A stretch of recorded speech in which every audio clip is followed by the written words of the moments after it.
Hello everyone, and welcome to the Beverly Public Library's 24th Annual Teen Poetry Ceremony and Reading. My name is Megan Carrison and I'm the Teen Librarian at the library. Due to the current circumstances regarding the COVID-19 virus, we'll be doing things a little bit differently this year. We'll be sharing our readings virtually and announcing the winners at the end of the recording. The finalists you're about to hear from were chosen from over 500 entries from students from 15 different schools. The poems were judged blindly by a panel of accomplished local poets. The poets serving on this year's committee are Kevin Carey, Liz Champa, and Colleen Michaels.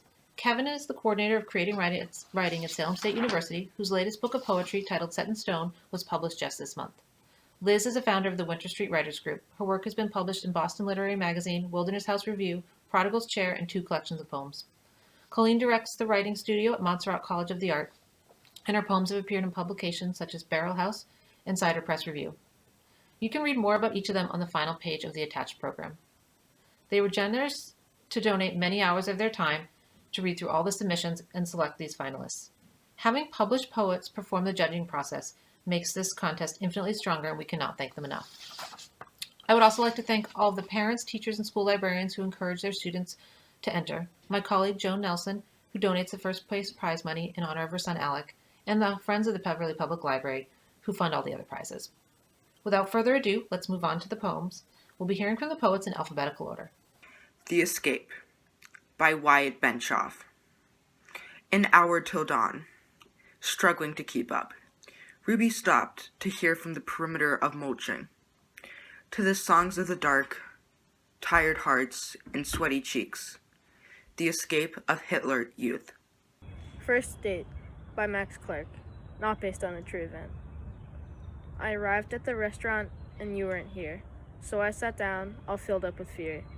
It was my first date. What if she didn't show up? I tried calling her phone, but she never picked up. I looked at my watch. It was 10 past 8. Was she not going to show on our very first date?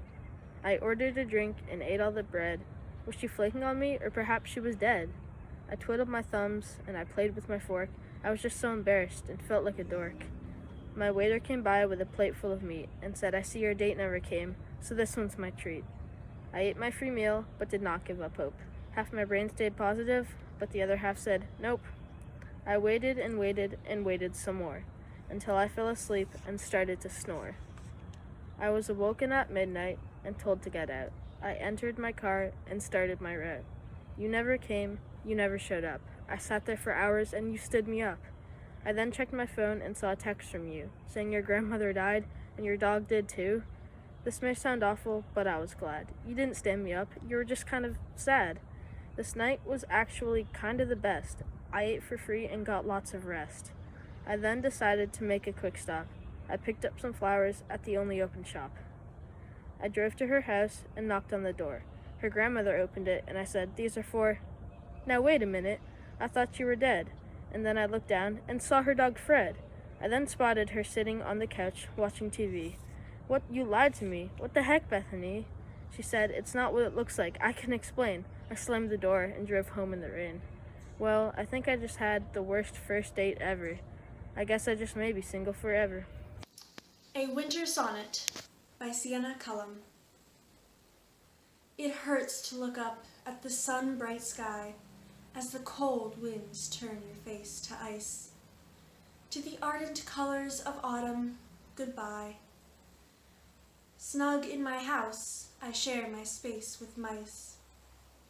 As hats, snowshoes, sleds, and shovels come out, all the warm weather animals must hide, while lucky pets may lazily lay about, like many of us who at our homes may bide. Yet I adore this incredible time. Little white flowers fall from the heavens, each one with its own intricate design. Even the sun might reveal its presence. As the air grows cold, our hearts will grow warm. Laughs shared with family, a new closeness forms. Hellish Beauty by DiNanno. Pulchritudinous angels harmonize. Utopian progressions serve the croon. Sonic perfection leaves me mesmerized. Golden Gate secures place of endless noon. Foreboding crescendo awakens them. Flames erupt from beneath the glassy clouds. Demonic shrieks slice through elegant gems. Haunting cacophony, tremors in pounds. Depraved poetry growled by demons. Distorted timbre phrased by genius. A rhythmic backbone booms with wood pieces. Sonic assault erupts fire of phoenix. Swift light pierces through the hate omitted. Unforeseen paradise, now admitted. Gum. Katerine Ibáñez. Culture shock. That's what got me. In America, things are so accessible. Clean water, after-school snacks, easy rides to school, after-school activities. But working at 9 years old, no. But in Bolivia, he weaved through the stopped cars, his thin jacket, no protection from the cold. The gum still stacked up on his tray. It's not much, the gum, but selling it means money for food. So we bought gum we didn't want, so one, who might have been our brother, could eat. A walk in the woods, Carter Long. Leaves crushed beneath tired shoes. Wind darts amidst the trees, just out of reach. A bitter breeze bites through boots and toes. Careful steps past earth and briar. Colors emerge upon barren trees, bringing fire to a once cold and empty ground. A bluff leads to perilous fall. Whilst falling faster than the wind, time slows, creases above the still surface of a lake, and you weren't here. Boom by Walter Nelson. A life of growing, bursting from ragged nothing. Revenge of flower. Monkey School by Charlie Pound.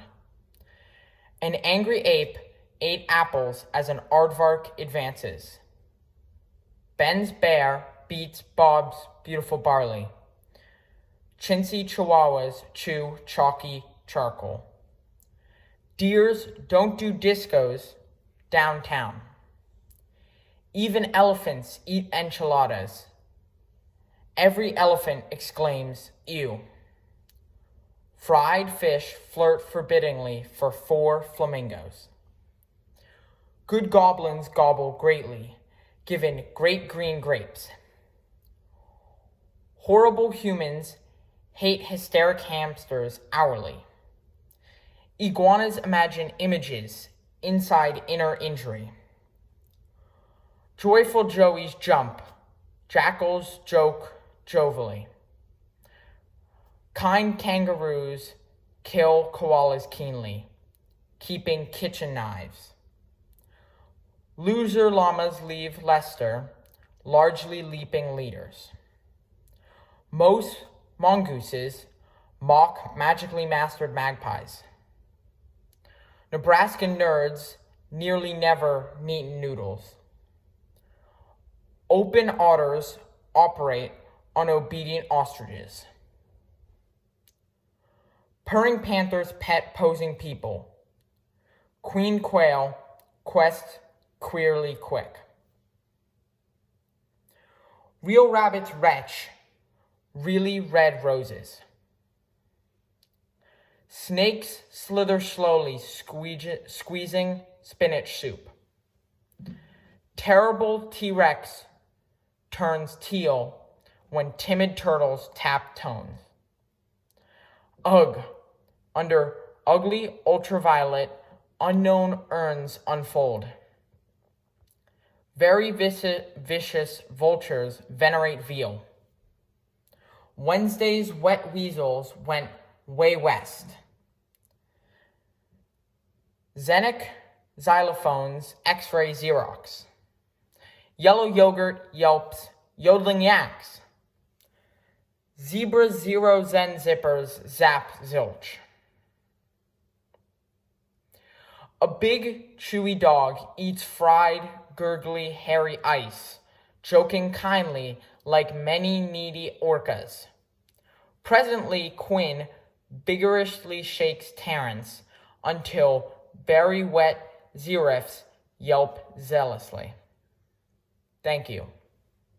Hello, my name is Willa Rattigan, and this is a love poem. I want to write a love poem, but I've been told I don't know quite enough. So until I know enough to write a love poem, I'll write at the bookstore by the ocean. I'll write of the third floor of the library. I'll write of watercolor paints and alcohol-based markers. I'll write of neon lights and learning of history. I'll write of running down hiking paths and laying outside under the stars. I'll write of singing and dancing. I'll write of Polaroids and band shirts. I'll write of daydreaming until reality seems to blur. I'll write of black lipstick and too much eyeliner. I'll write of headphones with the volume on full. I'll write of sheet music and sketchbooks. I'll write of my friends and their dumb jokes. And until the day you say I know enough to write a poem about love, this will be my love poem.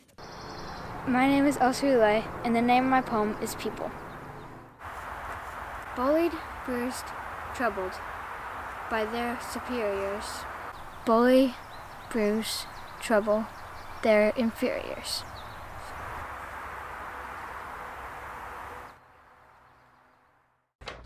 The Backpack's Lament by Seliger. Please don't feed me. That's all you ever seem to do.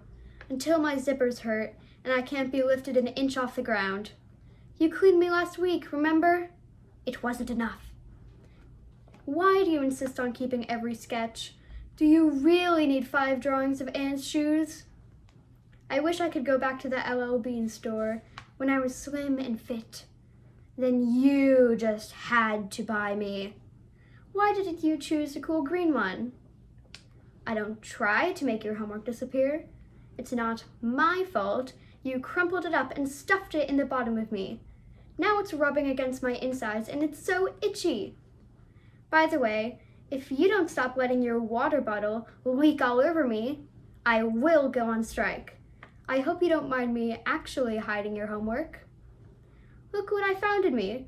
Is that Lola's math book? And Sydney's pen?